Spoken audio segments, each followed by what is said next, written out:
যে নবী পাক সাল্লাল্লাহু আলাইহি ওয়াসাল্লাম তার পাক জবান থেকে বর্ণনা করেছেন, মানুষ যখন মারা যায় তার সকল আমলের দরজাগুলি বন্ধ হয়ে যায়।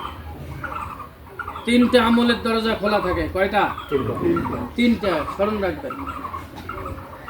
এই জন্য আমরা বারবার বলি, ইমাম সাহেব যারা আছি, যে বেশি বেশি করে দান সদকা করেন। যদি কোনো দান সদকা করে যায়, সদকায় জারিয়া যদি কেউ করে যায়, এর সব মরে যাওয়ার পরেও এই ব্যক্তি পাইতেই থাকে। সুবহানাল্লাহ। দ্বিতীয়ত হইল আও ইলমান সলিহান, যদি কোনো ব্যক্তি নেককার সন্তান রাখি যায়, আমলে সলেহ ভালো ভালো সন্তান রাখি যায়, আল্লাহওয়ালা সন্তান রাখি যায়, এই সন্তান যতবার এই বাবা মায়ের জন্য দোয়া করবে, বন্দুকের গুলি মিস হবে, সন্তানের দোয়া মিস হবে না। বাবা মায়ের কবরের মধ্যে দোয়া পৌঁছিতেই থাকবে। আর তৃতীয়ত হইল যে এলেম শিক্ষা করিয়া শিক্ষা দিয়েছে। এইরকম আছে না? নাই আছে। এলেম শিক্ষা দিয়েছে, তার ছাত্র এইভাবে শিক্ষা দিতেই আছে, আর এর সব ওই মাইয়ের কবর থেকে পাইতেই আছে। সুবহানাল্লাহ। আউয়ালু মা ইউহাসাবু বিহিল আবদু ইয়াউমাল কিয়ামাতিস সালাত, যে সর্বপ্রথম আমার উম্মতের কাছে আল্লাহ যেটা হিসাব নিকাশ নেবে, কে নামাজ পড়ছে আর কে পড়ে নাই, এই নামাজের হিসাব নিকাশ নেওয়া। এখানে যারা আছেন সকলেই নিয়ত করেন, আজকে আমরা ফরজে কিফায়ার নামাজ আদায় করার জন্য এখানে উপস্থিত হয়েছি। এটা ফরজ নয়, এটা ফরজে কিফায়া।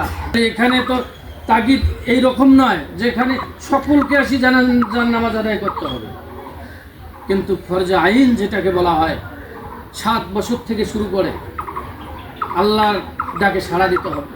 যখন হাইয়া আলাস সালাহ বলবে, হাইয়া আলাস সালাহ শোনার সঙ্গে সঙ্গে মসজিদে গিয়ে আমাদেরকে নামাজ আদায় করতে হবে।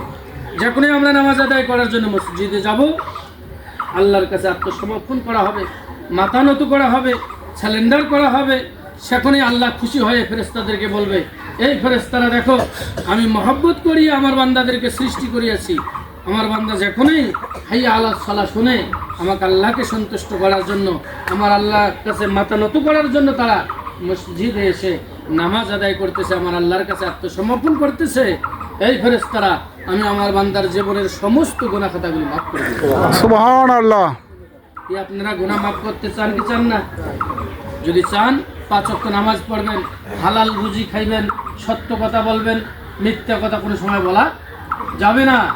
নবী পাক সাল্লাল্লাহু আলাইহি ওয়াসাল্লাম আরেক জায়গায় বলেন, মিফতাহুল জান্নাতিস সালাহ, নামাজ হলো বেহেশতের চাবি। বলুন সুবহানাল্লাহ। আল্লাহ রাব্বুল আলামিন আমাদের সকলকে 5 ওয়াক্ত নামাজ জামাতে আদায় করার তৌফিক দান করুক। আমরা সকলে বলে আমিন। আমিন। ওয়া আখির দাওয়ানা আলহামদুলিল্লাহি রাব্বিল আলামিন।